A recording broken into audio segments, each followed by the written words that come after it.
munculnya konflik-konflik pemahaman dalam bentuk yaitu tadi surat edaran. Jadi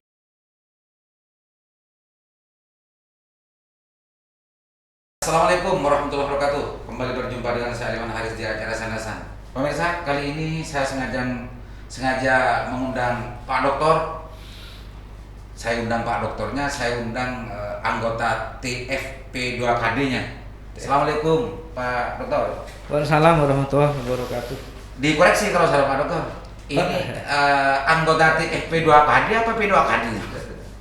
Kalau di Perbup TFPKD namanya. TFPKD. Singkatannya kalau di Perbup. Ya. Kalau di Perda masih panitia kabupaten. Jadi saya akan panggil anggota P2KD aja ya. Boleh. Karena TFPKD gitu ya. Tim Fasilitasi Pemilihan Kepala Desa. Itu nomenklatur yang dipakai sekarang. Ya.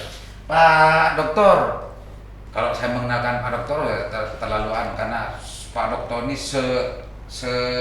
bukan sunat. Kalau orang Madura pasti kenal Pak Doktor dari pejabat sampai ke rakyat. Jadi tak perlu saya untuk mengenalkan Pak Doktor. Pak Doktor, beberapa hari dan juga beberapa kali saya sandasan bicara tentang masalah pilkada serentak di Kabupaten Bangkalan termasuk regulasinya. Pertama dengan praktis hukum Bapak Fahri, juga kemarin saya juga sandasan bersama mantan P2KD dulu dan juga sekarang menjadi anggota Dewan Komisi A Bang HI. Ada keseragaman gitu bahwa ada persoalan regulasi yang perlu untuk dibenahi karena akan semakin sulit, akan semakin berat kerja P2KD dan P2KD desa. Katanya salah satunya adalah tentang masalah scoring, tentang masalah dapat ya dari tugas dari P2KD desa dapat mengklarifikasi atau tidak. Pak Dokter mungkin sudah mengikuti itu semua. Tanggapannya Pak Dokter? Baik, saya izin buka ya. Oh ya, silakan Pak Dokter. Biar lebih enak. Biar saya aja yang enggak berbicaranya. Pak Dokter. Baik, Pak Aliman ya, terima kasih. Saya ngikuti itu, makanya saya apresiasi dan terima kasih banyak ke Lingkar Jatim podcast Sandrasan ini ya. Karena dari media ini banyak masyarakat bisa mengikuti perkembangan regulasi terkait dengan pemilihan kepala desa ya. Makanya kita terima kasih dan apresiasi. Termasuk hari ini diberi kesempatan juga ya, untuk ikut menjelaskan hal-hal yang mungkin masih menimbulkan confuse ya, kebingungan di masyarakat atau di sebagian pihak. Jadi pertama begini, yang namanya regulasi itu jangankan Perbup ya, undang-undang bahkan undang-undang dasar pun itu pasti menyisakan ruang perdebatan. Itu pasti ya, apalagi Perbup ya. Apalagi Perbup yang sudah mengatur hal yang sangat teknis, mengatur tentang kepentingan. Konstitusi saja itu yang mengatur hal-hal yang sifat umum, karena levelnya konstitusi itu masih banyak ruang yang bisa diperdebatkan. Sehingga menurut saya itu wajar ya, wajar. Tapi karena ini Perbup ini menyangkut urusan teknis yang implementatif ya di tingkatan desa, di tingkatan bawah dalam konteks penyelenggaraan pemilihan kepala desa, ruang-ruang yang masih memungkinkan untuk diperdebatkan atau ruang-ruang yang masih menimbulkan multitafsir, nah itu harus segera diatasi ya, biar ada kepastian. Nah, TFPKD itu beberapa hari yang lalu sudah coba untuk mendalami dan mengkaji Perbup ya, termasuk regulasi di atasnya, dan ada beberapa hal yang memang harus kita perjelas ya, dalam bentuk surat edaran Bupati tentang petunjuk teknis pelaksanaan Perbup itu, dan itu sudah kita konsep, sudah tinggal diajukan ke Pak Bupati. Oh Mas, itu responnya ya? Ya. Respon dari P2KD apa dari TFPKD. TFPKD gitu ya? Ya, jadi setelah kita coba Mengkaji. sebelum kita bergerak kan kita harus paham dulu tentang regulasi yang mengatur tentang kita. Nah, kita kaji, kita pelajari. Nah, ada beberapa hal yang memang masih memungkinkan multi tafsir ya, atau menimbulkan kebingungan karena seakan-akan ada kontra pengaturan antara pasal satu dengan pasal yang lainnya. Nah, itu sudah kita coba benahi melalui konsep yang kita tawarkan ke Pak Bupati untuk diterbitkan surat edaran. Oh, berarti surat edaran ini Pak Dokter menjadi penjelasan gitu betul. Dari Perbuk. Betul. Wah, tapi kalau memang hanya menyerahkan Perbuknya khawatir seperti tadi. Ya, itu solusi dan langkahnya Pak Dokter. Betul ya, karena kalau melalui revisi Perbuk ini kan akan menunda akhirnya. Oh gitu. Menunda pelaksanaan tahapan sehingga tetap kita terima Perbuk yang ada dengan mengantisipasi munculnya konflik-konflik pemahaman dalam bentuk yaitu tadi surat edaran. Jadi gini Pak Dokter, kalau dalam istilah pengaturan, istilah masalah peraturan perundang-undangan, hal semacam itu biasa Pak Dokter ya, untuk bagaimana memperjelas dan menegaskan sesuatu yang confused menurut Pak Dokter tadi itu untuk mempertegas, dan itu satu kesatuan yang tak terpisah. Ya. Gitu Pak Dokter. Ya. Artinya nanti kalau ada P2Kades yang justru hanya ansih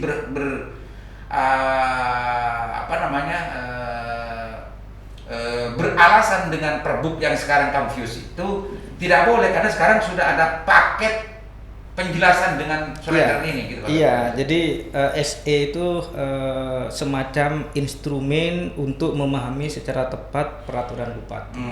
Termasuk untuk mengisi ruang-ruang yang masih kosong gitu. Sehingga diisi melalui SE bupati. Untung ada Pak Dokter di P2KD. Kalau nggak ada Pak Dokter, sejak kemarin sama Pak Fahri sama Pak Haki, memang ini politik hukumnya atau ini sama halnya dengan memberikan sebuah pemicu konflik di bawah. Karena masa panitia boleh atau tidak kan itu. Nah ini intinya akan menimbulkan sesuatu yang sangat krusial Pak Dokter kalau ini dibiarkan. Makanya saya waktu itu ke Pak Fahri dan Pak Haki untuk bagaimana ini untuk diberi masukan untuk direvisi. Ternyata P2KD sekarang sudah melakukan langkah gitu ya untuk SE. Karena begini, memang Perbuk itu ya saya tidak tahu bagaimana proses penyusunannya ya. Cuma saya memang sempat diundang di tahun yang lalu ya. Sempat diundang untuk jadi salah satu narasumber yang memberikan kontribusi. Cuma kalau perumusannya yang saya tahu dari Pemda ya. Cuma apakah bagian hukum atau DPMD saya tidak tahu pasti. Nah, cuma memang pada saat proses itu sudah dibuat di akhir Desember kemarin itu muncul Permendagri 72. Permendagri 72 yang ada banyak hal baru yang harus diperhatikan dalam pelaksanaan Pilkades, khususnya dalam konteks pandemi COVID-19. Prokes gitu ya. Termasuk munculnya maksimal tiap TPS 500. Maksimal. Ya. Oh berarti gitu ya. Berarti kalau dulu kan satu tempat satu TPS kalau dulu untuk sekarang, semua pemilih. Sekarang ada pengaturan semacam itu. Ya, nah sekarang tiap TPS dibatasi maksimal 500 di PT. Ya, nah cuma tidak diatur di Permendagri itu TPS yang maksimal 500 itu tempatnya apakah harus terpisah? Kalau terpisah apakah ditaruh di masing-masing dusun atau bisa ditaruh di satu lokasi yang luas dengan pintu masuk yang berbeda-beda dalam menghindari kerumunan. Nah, itu kan tidak ada. Sehingga itu yang diatur di Permendagri. Ya.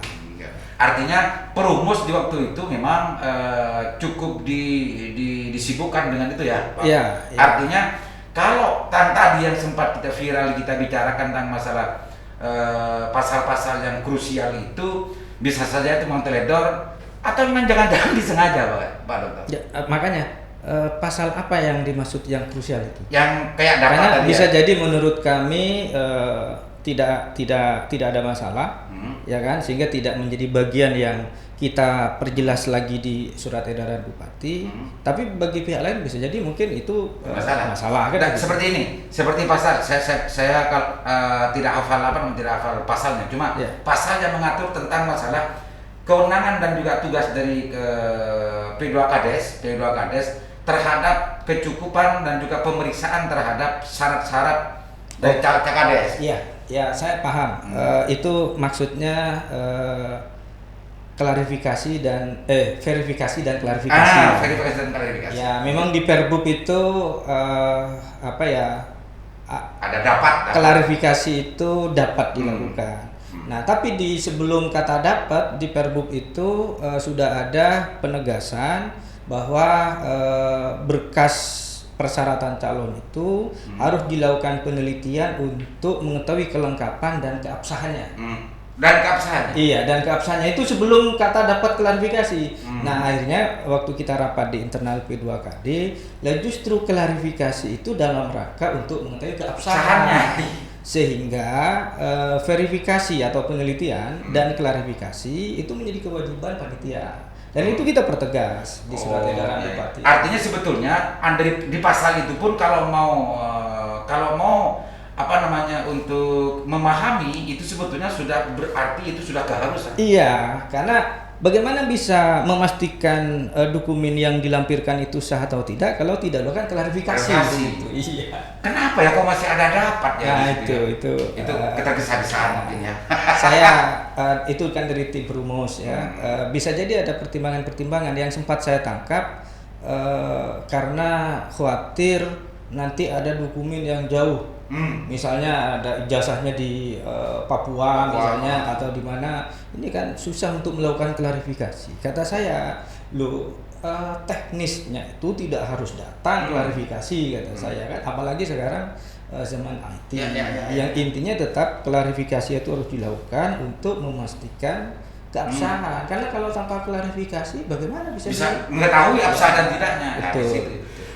Kalau tidak salah waktu saya sempat dulu baca-baca, untuk mengetahui keabsahan dari sebuah dokumen ijazah atau apapun tidak harus ke tempat sebetulnya. Kalau ijazah bisa saja dilakukan verifikasi ke di sini, ke Diknas ini kan.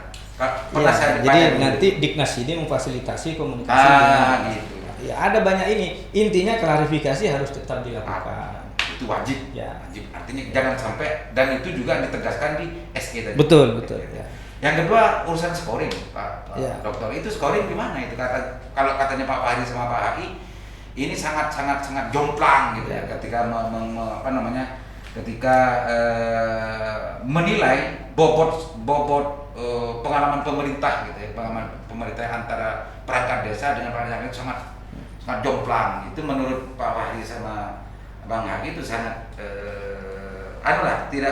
tidak sama dengan yang dulu gitu. Itu maksudnya untuk desa yang calonnya lebih dari 5 ya? Lebih dari 5 ya. Sebelum ke scoring itu, sebenarnya titik masalahnya itu bukan di scoringnya sebenarnya.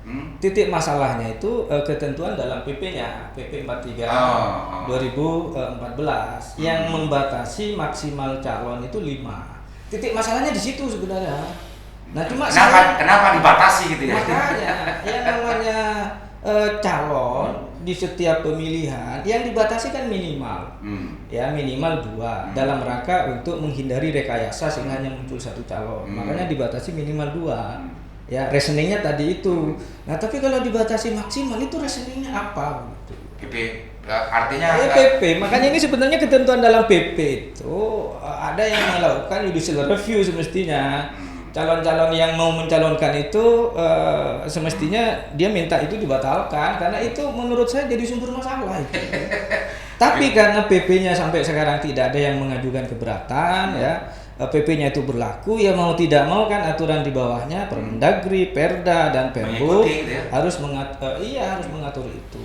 Nah, sudah biasa Pak Dokter kalau urusan parliamentary threshold dan macamnya kan itu mirip ya dengan itu semua. Masih kacau di negeri ini Pak Dokter. Tidak sama dengan ilmu-ilmu murni yang dari akademisi, dan itu memang kecenderungannya memang sangat kental dengan politis gitu. Dan ini salah satu yang mungkin dirasakan oleh masyarakat bawah.